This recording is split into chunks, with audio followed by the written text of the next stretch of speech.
And good morning, everyone. Welcome to This Day. Good morning. Today is Tuesday. It's March 10th, and we bring you back to the year 1913. All right. Something very cool. All right. Sounds good.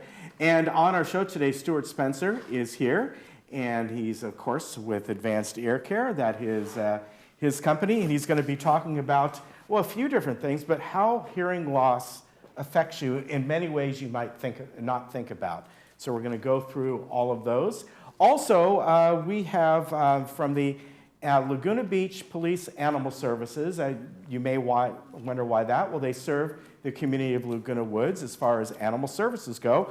So we have Officer David Pietarella on, and he is going to be talking about, it's springtime. The coyote season is just upon us. So what to do if you spot one and how to react and the phone number to call. And going through all that, and it's always good to have them on. We usually have them on maybe about once a year. Also, the GAIN trial study with Dr. Alva. This is all about a new trial they're doing involving Alzheimer's disease that actually, they look at the bacteria in your mouth. It's very interesting. So stay tuned for that. And CEO Jeff Parker, he's going to be talking about, well, he's been here for a little over a year, going to talk about his time here and how's it been going, and what he sees for the future of the village. All right. We have one meeting for you today, and that will be the United Board meeting.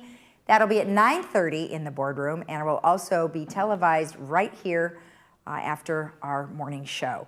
All right, so in 1913 in Philadelphia, William Knox bowls the first 300 game in the American Bowling Congress tournament. He rolls 173, 199, and then 300 in the singles event, but for his 3-game series. Now, Knox rolls 17 consecutive strikes for an ABC record that is not matched until 1967. So on the last slide, you can see here that he has his own ball.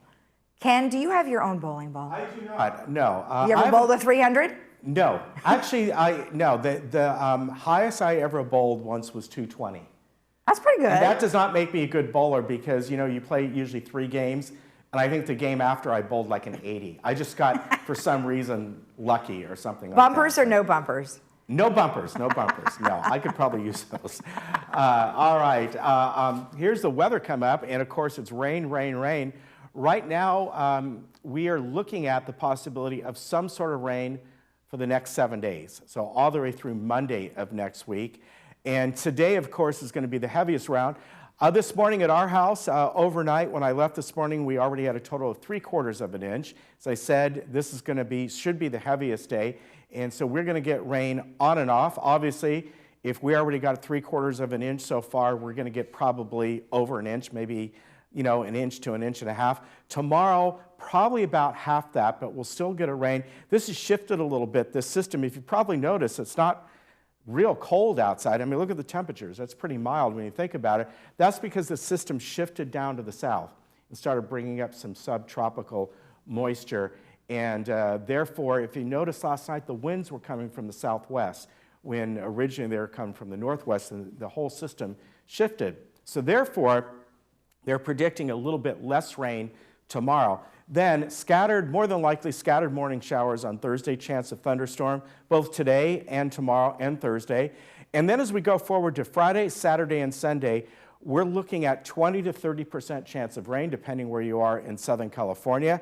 And that should spill over into Monday and possibly Tuesday of next week as well. Those days are going to be far less rain, sunshine mixed in, but it isn't in the forecast. Let's look around the area today, and once again, really not bad temperatures. This is not a real cold system when you think about, here we are in the mid-60s. The beach is still about 62 or so, and Big Bear up there at 46. They may get a little bit of snow out of this, but again, it's a fairly warm system. San Diego 69 and Palm Springs about 62. So again, rain throughout the day today. Tomorrow, a little bit less, but we still should have rain mostly all day tomorrow, just kind of a little more scattered. All right, we'll be back in just a moment.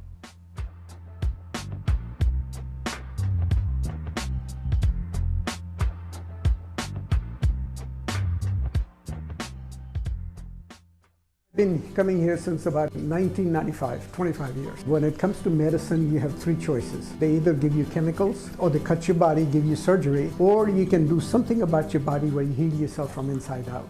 You reach a point of no return where you really want to end it all, because you cannot take that depression and that anxiety.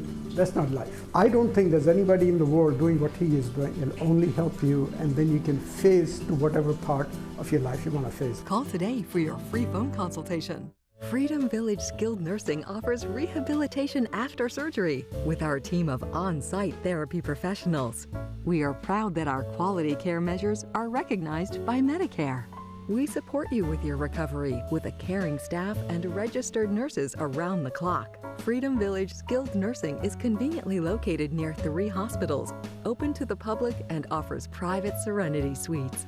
Call today to experience first-class care for your loved one. Breast cancer takes patients down paths they never expected, and Memorial Care Comprehensive Breast Center at Saddleback can help navigate the way. We provide multidisciplinary breast care services for the early detection, diagnosis, and treatment of breast cancer using state-of-the-art technology in a personalized environment designed to meet the needs of each woman.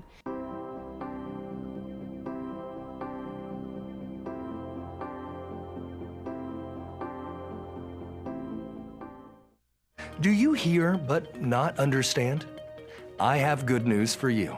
A proprietary system for verifying hearing correction, Verified Best Speech Clarity, is now available through the All-American Hearing Network. This means hearing improvement can now be verified and documented. Your individual hearing correction is guaranteed in writing. Call today to reserve your complimentary private consultation and experience word clarity dialed back into focus on the spot. Try AMP, the world's smallest hearing aid at an unbelievably small price, just $750. It's ready to go in one visit, comfortable to wear, and virtually invisible when worn. Yes, you can now have verified best speech clarity. Hear every word. Call today to reserve your complimentary private consultation and experience word clarity dialed back into focus on the spot, risk-free.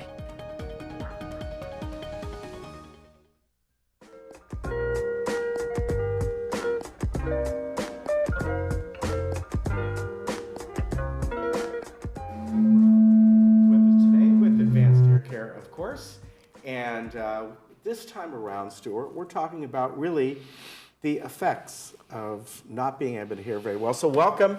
Thank Always you. good to see you. Great to see you, Ken. Yeah. That's awesome. Yeah, so, one of the things that we're really focused on, in being in the ear, there's a lot of sensitivity in the ear. Yes. There's a lot of things we can measure and a lot of other things we can do besides just help people to hear better. And we'll talk more about that a little bit later, of course. But falling is a big deal. It's a really big deal. Like every 11 seconds, somebody is seen in an emergency room for falling. Basically, only half the people that fall tell somebody. Right. They don't want to say, oh, I fell, They're nervous what their kids will think or their friends will think. So there's a lot of ramifications to that, So, when you have hearing loss, you're more likely to fall. Don't ask me how that's related. Yeah, these people come up with these studies. No, but it's pretty darn accurate. It's not as though, if I'm understanding this, when you're congested, when you have a cold, because your inner ear, your equilibrium can be off for a few days, and you can get a little that's dizzy. not it. Yeah. But this isn't it at all. This is just pure hearing loss without any kind of other effects. Wow. And so, like you're 30% more likely to fall, even if you have a mild sensorineural hearing loss. So it's a big thing. So, one of the aspects of this new technology that we have that you wear, right on your ear is a fall detection system. Right. So when you fall, it sends out a pre-designated message to your contacts, up to 3 different contacts. So they know you fell, so they can get back in touch with you and, see how you're doing, what's going on, if you need help, obviously. If, you don't respond, you're not near your phone or, you can't get up or whatever, then it sends out, it geotags where you're at. Okay. So they know where to send help or come over and check you or something like that.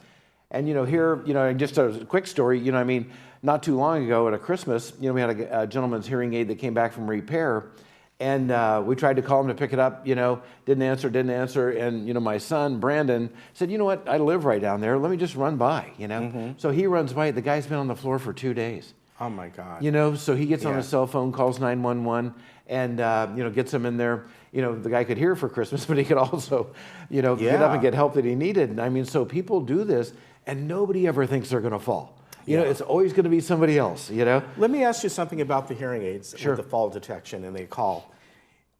Do they must be linked with your phone, or they have their own GPS built in? So it has to be linked with the phone. Okay, all right. Which they're done, right in our office, Right, even before they okay. leave. So All right. it's a pretty automatic thing. Yeah. So, it's important, it's important stuff.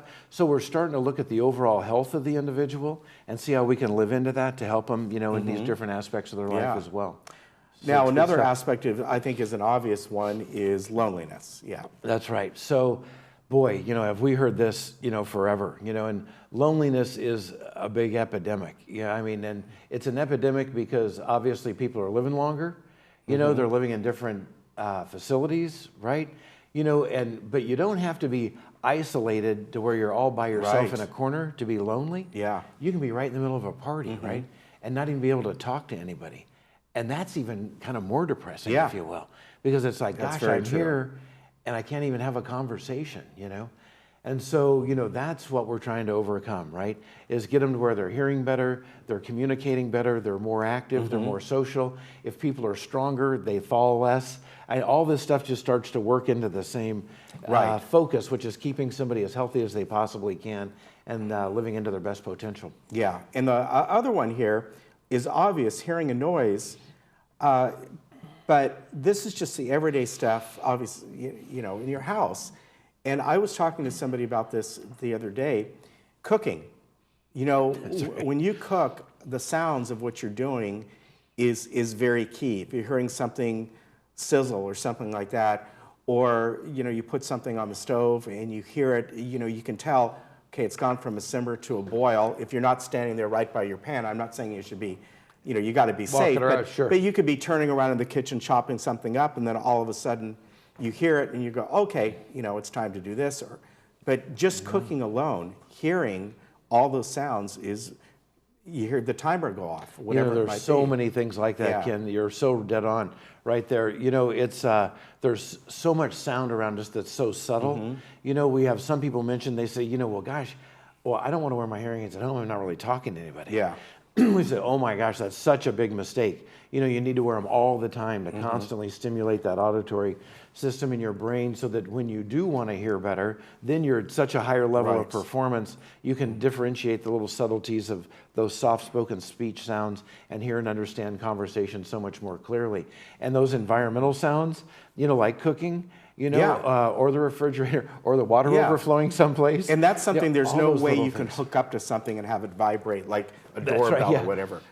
It is what it is. Yeah, that's right.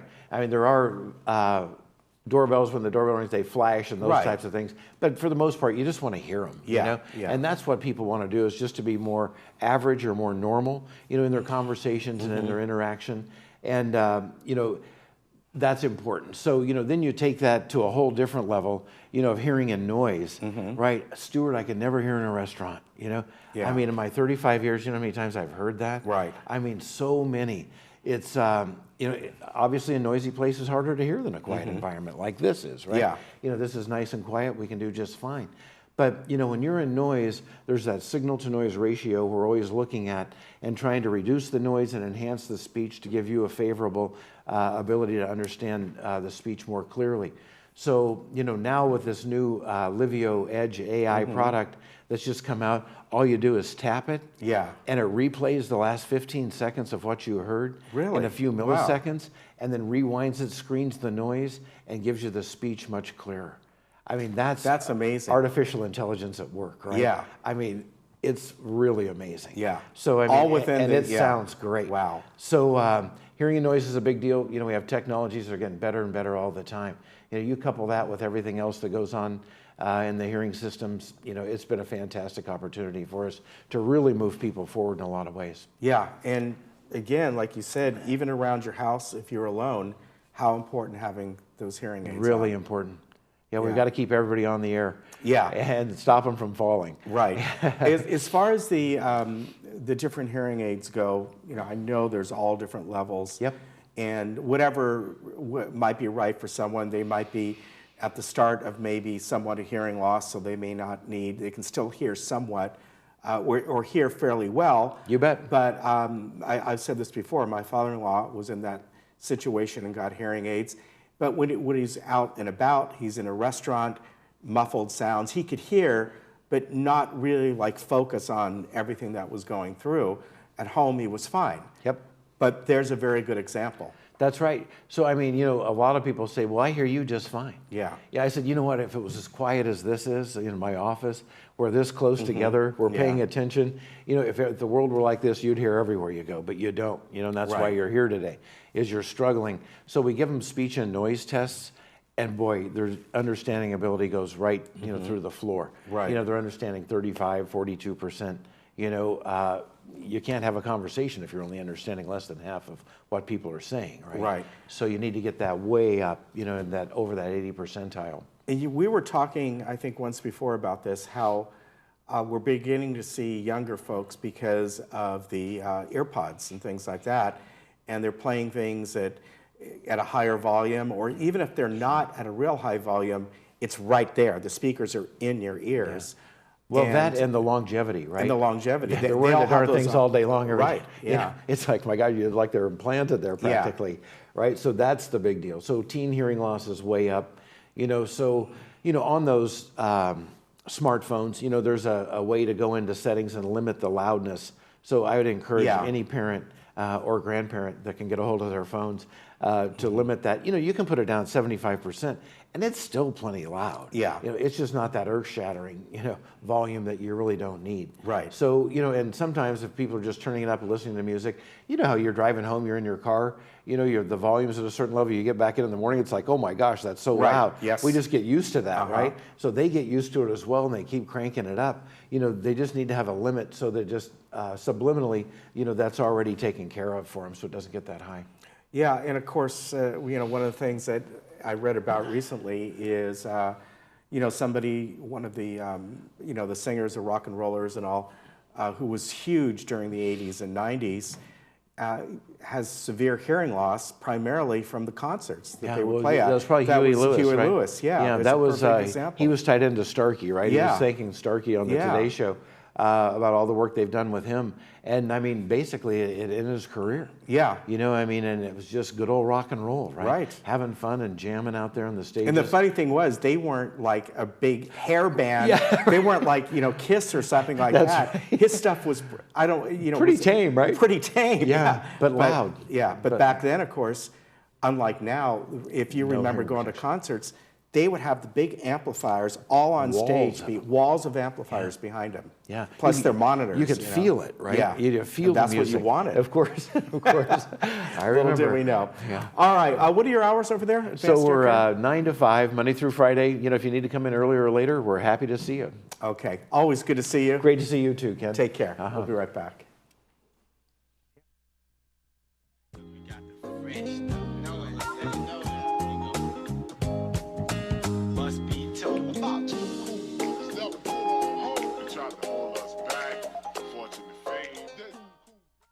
Your attention. Please, take down this number. Did you know that adults with untreated hearing loss experience a 30 to 40% faster decline in cognitive abilities and are more likely to develop dementia? Those with a mild hearing loss are 3 times more likely to have a history of falling. An annual hearing screening is urgent for memory care to help prevent cognitive decline and thus delay the onset of dementia. Free hearing checkups are now being offered free of charge. If you have not had an annual hearing exam, please take advantage of this free opportunity. If hearing loss is detected, hearing aids will be available to try for 10 days. Evaluations only take 30 minutes, but you must call for an appointment. Hearing screening is urgent for memory care. Please Take preventive action. Call now. Hey Laguna Woods, it's Ken. And Lisa. Did you miss an episode of This Day? Not to worry. Head over to youtube.com and search Village Television. Here you can find each episode of This Day and other community programs such as Good Day OC, Discovering Laguna Woods, and much more. Just click the red subscribe button, then click the bell to be emailed every time we upload a video. Don't miss out. And subscribe today. At family-owned Capistrano Toyota, I've been teaching my staff for years that we always say yes to our customers. Can you help me get financed? Yes, we can help. Will you walk my dog? Yes. Will you change our baby's diapers? Yes, of course. But they may be taking this yes thing a little bit too far. Come and see for yourself that at Capistrano Toyota, we always say yes to our customers. Do you know how secure your money and personal information will be on your next real estate transaction? Escrow Options Group is the only escrow company trained by the FBI on fraud. We also carry cyber fraud protection and have received the largest industry security measure, the SSAE certification. Ask your real estate professional to open escrow with Escrow Options Group to ensure the protection of your funds and personal information on your real estate transaction.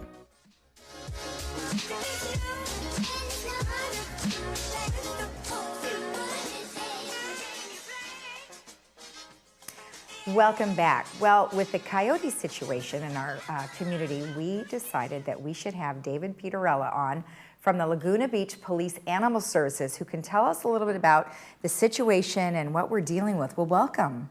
Thank you. So yes, as I mentioned, coyotes are a significant issue here, and I was just explaining to you that in my own yard, just outside in the front yard, we found a little carcass. Yeah. We don't know what it was, but assuming it was maybe a rabbit or, like you said, a squirrel. Yeah. So tell me what is happening. Well, we've had a kind of an increase in coyote activity lately, and it's kind of falling on two parts. In general, I think that we're going to see a lot of coyote increase or activity increase because of all the rain we had last year. It's going to bring more plant life. That's going to be more plant eaters. And those are always going to be prey animals, and that's going to bring more predators. I think over the past 5 years, we saw this kind of gradual decrease in the number of little animals, and that we kind of got used to that. And now we've had all this rain, and now all of a sudden we have all these squirrels and all these rabbits. I see. So I think in the foreseeable future, we're going to see more coyotes. In specific, we've had an increase lately in some coyote activity.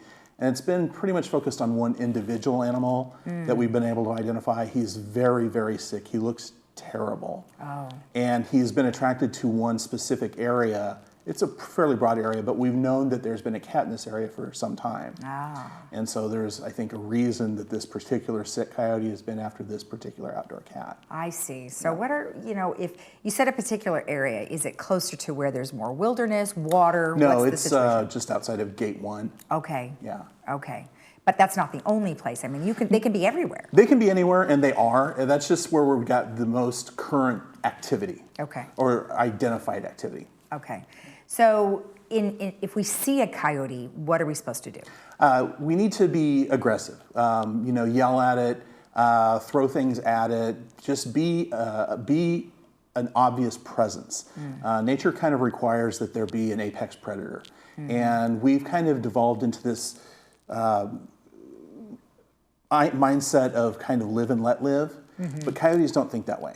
Most people, when they see a coyote, they do one of two things. They either ignore it and think, it's not bothering me, I'm not going to bother it, or they kind of retreat, they go back home. And in both cases, that coyote won that confrontation. It wasn't a confrontation to you, but it was to him, and he won it. That's now his area. Okay.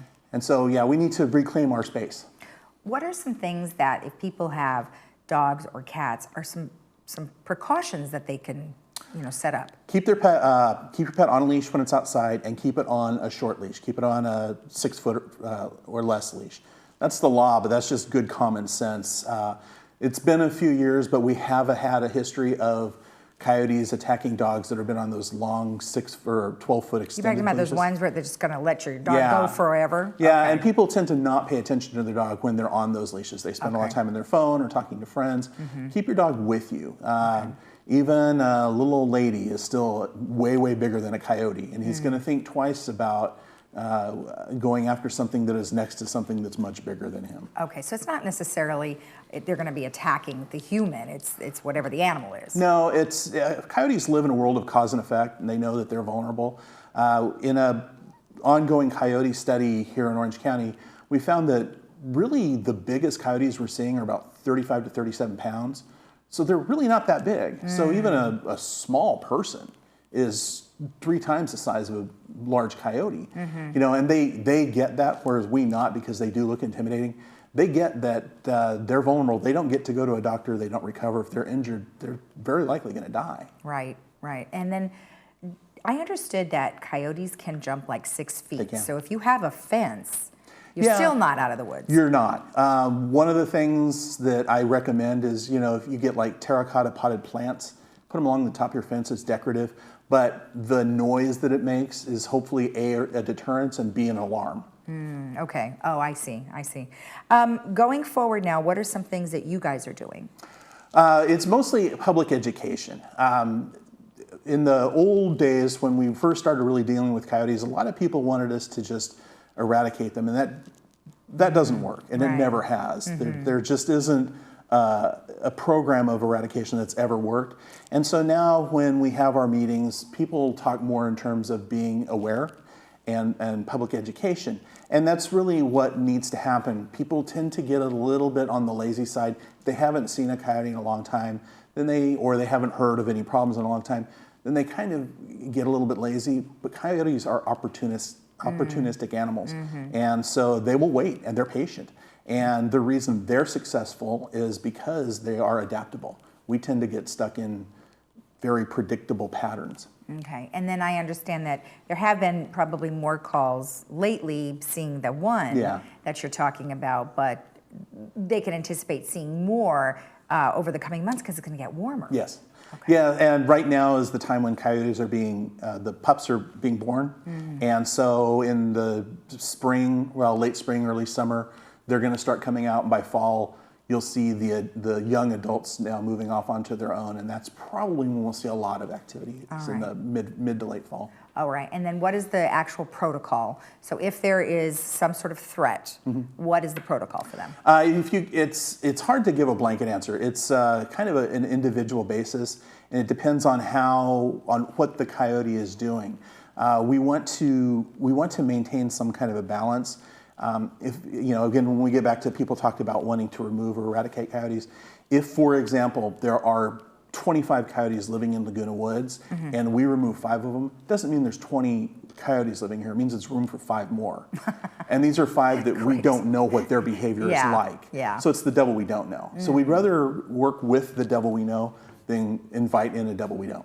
I see, I see. Well, great. Well, thank you so much for the information. And you did mention education. So is there someplace they can go for that education? Yes, you can go to the Laguna Beach Animal Services website and download information. I'm in the community every day, and if you see me, flag me. If I have to talk to one person at a time to get the message out, then that's what I'll do. All right, great. Well, thank you for the information. You're welcome. All right, so remember that coyotes can jump a 6-foot fence, so be careful, and also keep your dogs on a very short leash. We'll be right back.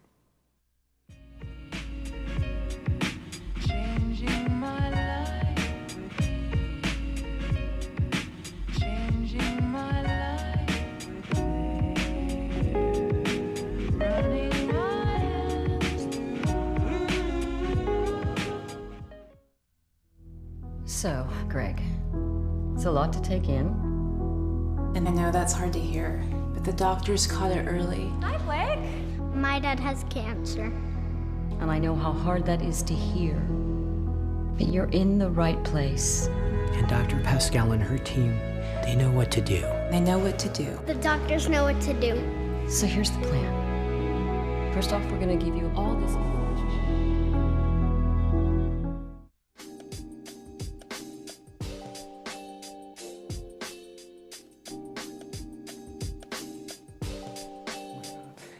Welcome back. Well, I'm pleased to have our own CEO of Village Management Services. We have Jeff Parker here today. And Jeff, it's great to have you back. Welcome. Good to see you. Definitely. You were on when you first came here, and it's been, what, a little over, what about? Just about a year. Yeah, just a little over a year. Yeah. And it's great to have you here. Thank you. And one of the things that you're implementing and coming up is community forums where people can meet with you. You're going to be at the different, well, Clubhouse 1 and Clubhouse 6 coming up towards the end of the year. And meet with folks one-on-one. They can come here and have a talk with them. Exactly. And that way it's less formal. They're not at some board meeting where they have to stand up and write down their question and all that. It's more of a free form, right? Exactly. The idea was that we wanted to get out there and communicate more with the community directly on what the VMS is doing, right? What operations are going well, what things we need to improve on, and get feedback from the community as well. Yeah, and each one of these, we'll give you the dates in a little bit, are really, you're going to be doing them every other month starting March 11th. However, there is one tomorrow. There is. Yeah, and that one's going to be a little bit different because Chuck Holland will be there. Right. We're going to have Chuck come in and give more information about our dwelling live and our information that we have on our computer system, on our websites, so we can get people more engaged with using that activity to enhance their operations and to also enhance people's opportunities in the village. Yeah, it's a fantastic system, and yesterday we had on our outgoing security chief, Tim Moy. Yep. And that was one of the things that we talked about because he helped implement that along with Chuck.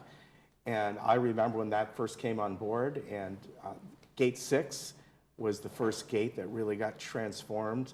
And then eventually the others did, and Dwelling Live became a part of that. And it's really there to streamline, well, the people here, the residents, able to get folks in, family and friends, and set that up a lot simpler than stopping at the gate and signing in. And we have, right now, we have a super number of people who just call into resident services and go through this, where they could more easily just go on the website, go on Dwelling Live, they can log in their guests that way, and it's just a more efficient system for both of our operation and for the individual. Yeah, much better and easier to do. Another thing along with that is over the past couple of years are the RFID tags that have been put on the vehicles. That way they can just slide right into the gates open up, and that saves time as well. Oh, and that's been a great addition to the community. One, it ensures our security is better for the overall community, but the access, like you said, is easier for them getting in and out as individuals. And we're only about 2,000 individuals away from getting everybody with RFIDs in the community, so that's great. Yeah, that is really good considering how many are out there, and that's been implemented. So you've been here about a year or so. Right. How has it been going for you? What have you learned? What have you seen? And what are some of the things that perhaps you'd like to see change a bit as far as streamlining and more efficiency? Well, it's been wonderful. It's actually been a lot of fun. It's been a challenge also in the sense that learning a new government structure, in the sense that the Davis Sterling Act has a different governance structure than my past experience in local government. But learning that, and for me, most importantly, is getting to know and working relationships with my board of directors, not just the VMS board, but the boards from United, Third, and GRF. That's a big number of individuals who are very engaged and very participatory with regards to what they want to see in the village. And it's working together. That's been kind of one of my big goals this year, is how do we build a team? And how do we build a cooperative effort so that we can move forward with what's in the best interest of everybody in the village? Have you found it a little bit daunting at times, being the fact that you were you managed the city of Tustin, right? Correct. And so essentially you are working with one board, meaning the city council. Here you're working with, well, really, if you count VMS, you're working with 4 boards. And so therefore, as you said, one of the goals is to mesh a lot of that together so they're not overlapping. It's real important because certainly as VMS, we're here as an agent of the other 3. We're here to get things done for them. And so if we can cooperatively work together and are on the same page, we're going to get things done faster, more efficiently, and better, and increasing our opportunities even for the village residents. Right. Now, we've got some big tasks coming up over the next year or two. Of course, you have the Performing Arts Center, then down the line, Clubhouse One, looking at. These are big ticket items that, just watching some of the board meetings, everyone has different takes on it. What do they want? Do we go the efficient route, get things done that just need to be done? Do we do things all at once? There's something where, you got to work with the boards, you got to work with the staff, and culminate all that information together. No, you pinned it perfectly in a sense, and that's the real challenge, because we're working real hard on our budget structure this year. We're changing that up a little bit because we need to really identify where our resources are, and how much money we can spend, and what should be the best allocation of those funds.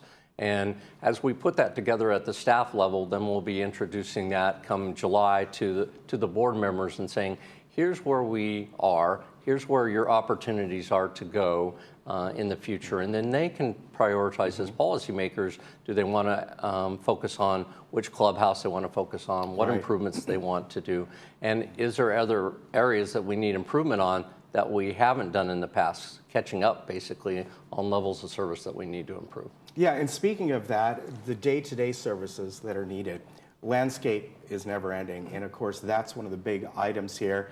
How to do that more efficiently, of course, more water-wise, and that's always being looked at as far as the different areas and what can be done. Sometimes you change the mowing strategy. Of course, we've seen last year the elimination of using Roundup, which for a lot of people was very important, but it had to be looked at how much more pressure is that put on the staff, how much more is that going to cost? So there's trade-offs and everything. And one of the things that we're doing now is evaluating our water system, our irrigation system. And we have put money in the budget this year to upgrade some of our irrigation system, because water is getting more and more expensive.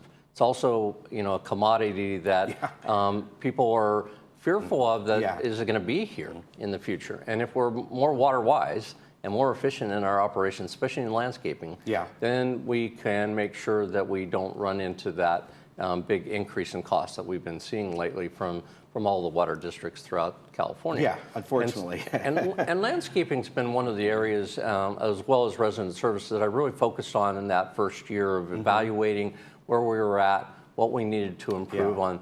And Kurt Wyman, who's Kurt's taken over, done just an awesome job in the landscaping department. And his efforts, along with us looking at the budgets and seeing what we can do, we've contracted out some elements that are saving us some money and making us more efficient. And that's also allowed him to focus on other areas in landscaping that we needed to catch up on. Yeah, and working along with El Toro Water District, of course, they're completing that other phase of the recycled water, and that's certainly going to help in long run as well. Another kind of upcoming issue, it's been talked about a lot with the Energy Committee, the Energy Task Force, and that is, of course, electric cars and electric vehicles.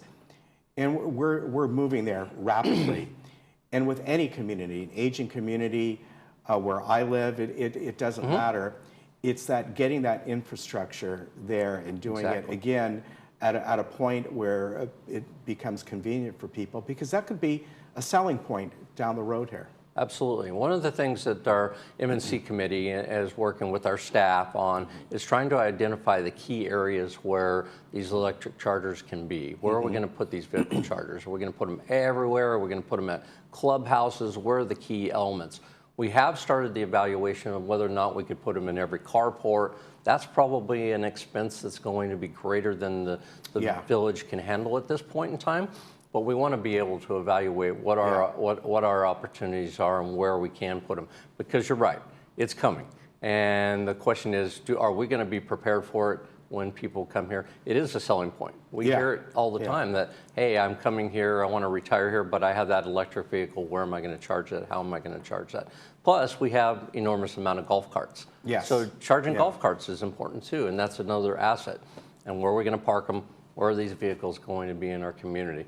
It's a critical effort looking forward, and I think that's one of the things that this board's, 3 boards, GRF, United, and Third, along with the VMS board, have started to come together and started to look at that future. And the strategic plan that we started up for the village, which is really looking at things at 3 and 5 year increments, is a focal point of that, because if we just look at the micro element of today or tomorrow, we're not going to be efficient in looking forward.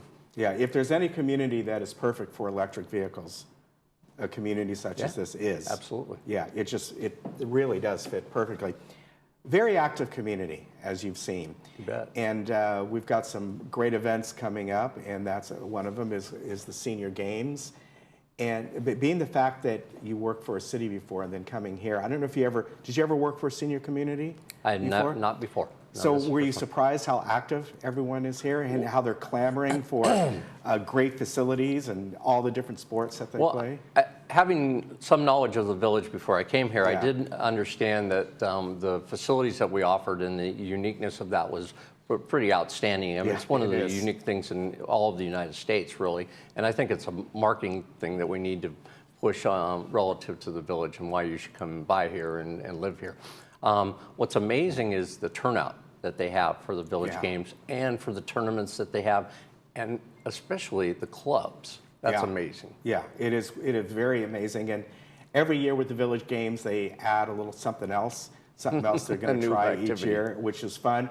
And then just the events in general that go here in the village, the 4th of July event, and you've got the wonderful hoedown that's done at the Equestrian Center. There's just so much activities that are going on here. And it's getting people involved in those, which they already are, but the volunteers and the staff that we have in our recreation department, it's amazing how they come together and work together to produce these type of activities for people to enjoy all year long. Yeah, one other thing that was implemented just a few months ago, and that is the rerouting, so to speak, of the bus system. And in many cases, making it more efficient, bringing in Lyft when people want to use that instead of the dial-a-ride sort of system that we used to have. This has been going on for a few months now. What's the feedback you've been getting? We're excellent feedback, and we're more efficient. We were able to add the bus service on Saturdays, which was an additional day, which people were clamoring for. So one, we're hearing nothing but positives, obviously, about that. But the other two operations are working more efficiently. And so we're providing more rides at the same cost that we were before. Fantastic. In fact, we hope at a savings in this next year. And so if we can do more with the same budget, then we're doing what the citizens are looking for. And this community loves the transportation system that we provide, because we go outside of the community, outside of the gates to our areas where we have medical services and our commercial centers. Yeah, it's very unique for this place, and something, again, another selling point. Hey, I want to mention the dates here that are coming up for this. Now, of course, we mentioned tomorrow, which is going to be at Clubhouse 6. That one is going to be, well, all of these are at 10 a.m. That one is going to be with Chuck Holland, our IT director. Right. Good chance to really learn about Dwelling Live. That's going to be the main topic tomorrow. You can also ask him about the gate system and anything else that he has his hands in just about everything. Chuck really does. We have him, keep him busy. Yes. And then the other dates are going to be Wednesday, March 11th, these are all Wednesdays, May 13th, July 8th, and September 23rd. We'll remind you about these. Those will be at Clubhouse 1 at 10 o'clock. The one in September is going to be at Clubhouse 6. So again, we'll remind you of those dates. Right. I want to thank you for coming on. You bet. I know you're a busy guy. We're I appreciate it. We're looking forward to having the community come out and talk to us, and so we can update them on our great stuff that was going on in the village and what we're doing, and get their feedback on how well we're doing. Yeah, much more personal level. Yeah. Jeff, thank you. Thank you so much. Good to see you again. Good to see you. We'll be right back.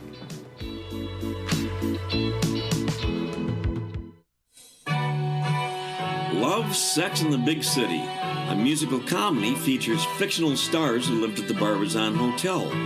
Why is Sister Umagod in witness protection? Pop singer Kiki is from Cuba, or is she? Irma Diamond recalls her start with the hot flushes. Mary Lou, the mousy housewife, has a killer secret. Tickets on sale now. Show runs March 13th through 15th.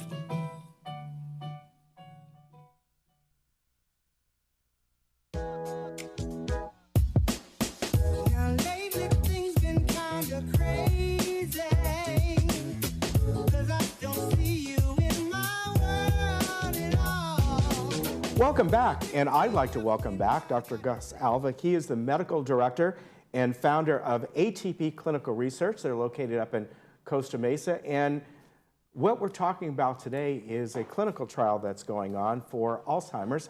Welcome back, sir. Thank you so much for having me back. It's a pleasure being here. Yeah, first, if people have not seen you on our program before, Yes. just a quick overview about what you folks do. Absolutely. I'm Gus Alva, medical director of ATP Clinical Research based here locally in Costa Mesa, California. Our website's atpcr.com. And we've been doing a lot of investigational research work over the years, over the past good 20 years or so, on everything that is currently available, which are only treatments that slow down the decline associated with Alzheimer's Okay, disease. so that's your primary function. That is my primary function, although we see patients on a regular basis there at our clinic in Costa But Mesa. Alzheimer's is what you focus on. Alzheimer's has been an area of deep interest that we've had over the years, and we've been very, very busy looking at every possible angle. And today, I'm very excited to share with you the construct of this particular study that and it's we're called doing. GAIN. It's called GAIN. Okay. And we're looking at individuals between the ages of 55 to 80 that may have already been diagnosed in mild, moderate stage, may have or may not be on treatment, because we don't want to take anyone off of treatment, whatever they've been on. But the interesting thing is that we've learned there's a bacteria called P. gingivalis that resides in the mouth, in the gingival area. Okay. And, it would make sense that when inflammation occurs and all of a sudden bleeding of the gums occurs, there's a crossing of specific bacteria into the bloodstream. Well, it turns out that as we age and different types of heredity factors, such as having had family members with Alzheimer's disease, inflammation, cardiovascular disease, that allows for seepage into the central nervous system and entry of this particular bacteria. In fact, over 90% of individuals with Alzheimer's disease have tested positive for this particular bacteria in the central nervous system. Yeah. And this particular bacteria infestation explains as to why inflammatory processes occur downstream in the brain, buildup of beta amyloid, buildup of other factors that we've known about with Alzheimer's disease for a long time. Right. So the specific oral therapy that we're investigating right now would inactivate gingipains, which are toxic substances that these bacteria liberate. And these bacteria are literally hiding in plain sight inside of neurons. The problem is that specific antibiotics that we've had up to this particular point can't really tackle this bacteria. So the study medicine that we're utilizing right now, the oral therapy, would inactivate the gingipains that create destruction in the brain. That's interesting. So it may actually be a way of correcting Alzheimer's disease. So we're excited about this particular project. Now, this makes sense in that, when we hear from dentists all the time, it's not just maybe something's going on with your teeth or gums.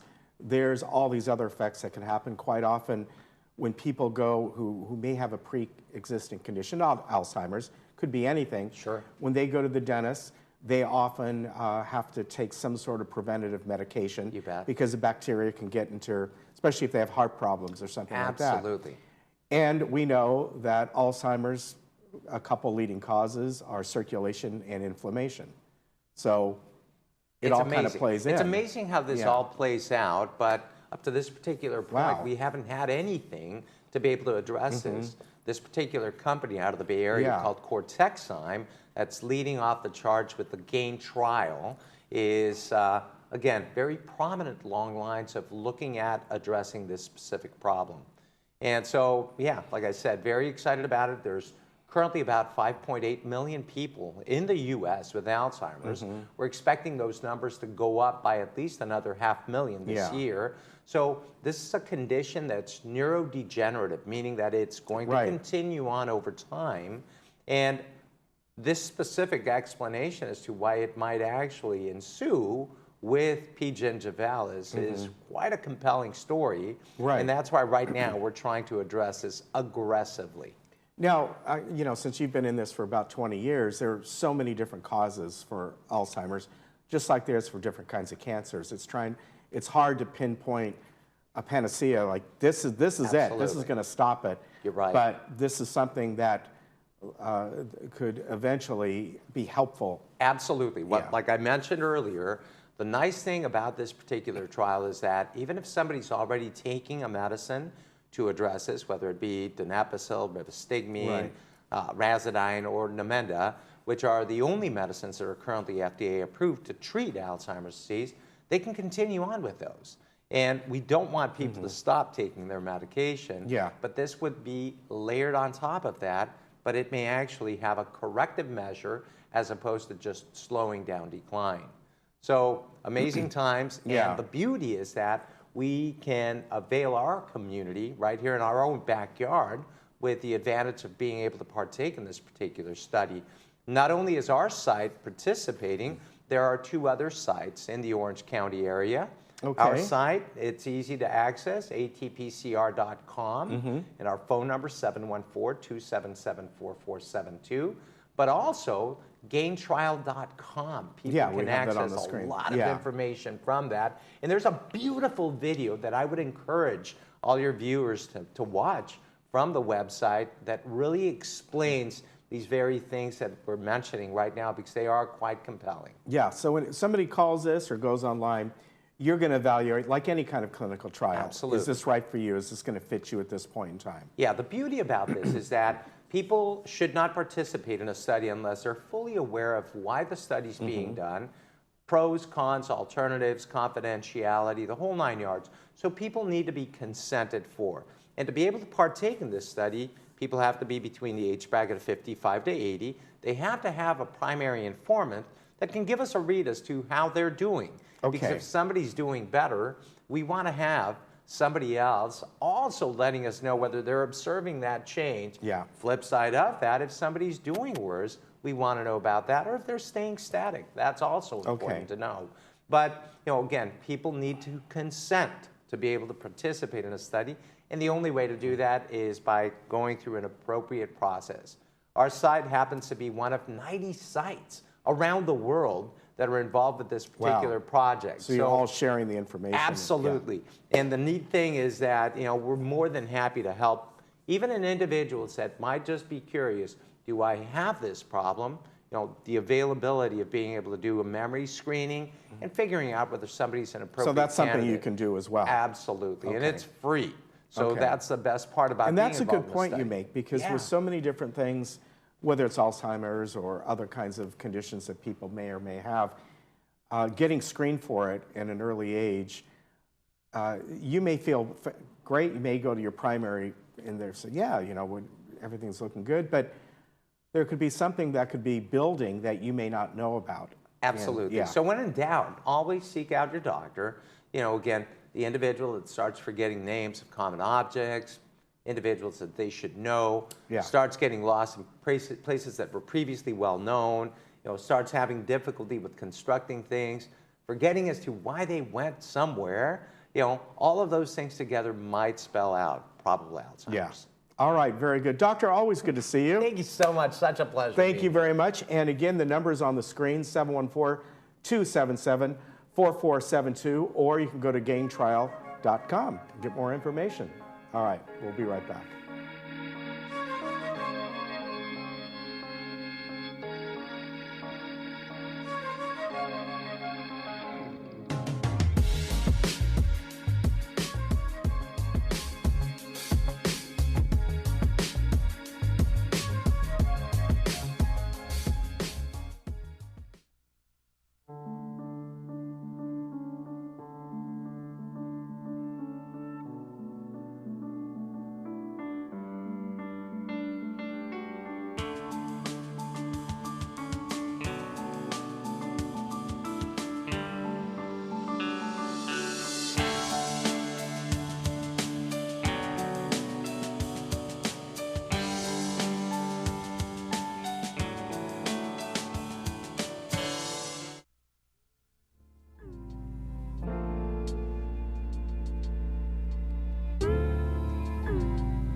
Friday movie is Harriet, and it is the story of the extraordinary tale of Harriet Tubman's escape from slavery and transformation into one of America's greatest heroes, whose courage, ingenuity, and tenacity freed hundreds of slaves and changed the course of history. And that will be on Friday, March 13th at 2 and 7 p.m. And we're just showing you a little bit of that. And as you can see, they're going to tell you all the tales from the very beginning up into the most recent in history of what she did. And that's Cynthia Erivo, Leslie Odom Jr., and Joe Alwyn. And again, that's Friday, and that's brought to you by Kaiser Permanente. And then let's take a look at our weather one last time. And boy, was it raining all night last night. Hard to sleep with how much rain there was. It's very loud. We've got 66, 57 most rain for today and tomorrow. Scattered morning showers by Thursday, 66, 55. Friday, mostly light rain possible, mostly cloudy. Saturday, same thing, 62, 53. And around town, we have North OC 66, looks like we're all in the 60s, and even Palm Springs is only 62. I was supposed to be heading out there this weekend, but guess we're not going. The weather just isn't looking so good. So expect rainy conditions today, and stay dry out there. And don't forget that following our morning newscast here, we will be followed by the United meeting. We'll see you tomorrow. Have a great day in the village.